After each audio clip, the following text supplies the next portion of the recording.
Hi guys, good day! So for today's video guys, makisabay tayo sa nagtitrending ngayon na nalalagyan daw ng formalin ang sayuti. So ngayong araw na ito, andito tayo sa ating maliit na sayutian. Anyway guys, alam nyo ba yung sayuti na sinasabi nyong Bagyo Benguet na sayuti is mostly nanggagaling dito sa Mountain Province, dito sa Baoco. Pero may some parts of Benguet din na may sayuti. Pero wala lang, share ko lang. Anyway guys, about pala sa sinasabi nilang nalalagyan ng formalin ang sayuti.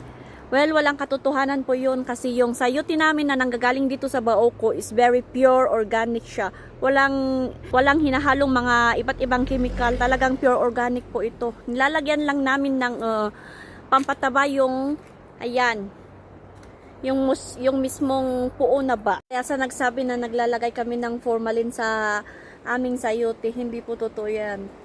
Walang katotohanan po yun.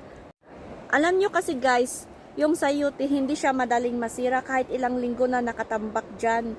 Maliban lang kung nakagat siya ng insekto, doon siya madaling mabulok.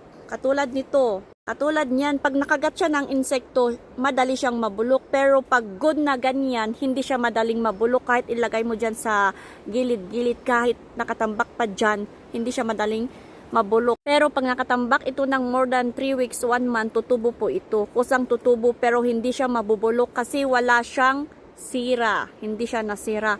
Kaya sa nagsasabi na naglalagay kami ng formalin, hay nako, sinisira mo lang ang mga kabuhayan naming mga farmers. Hindi nyo ba alam na ito yung pangunahing kabuhayan namin dito?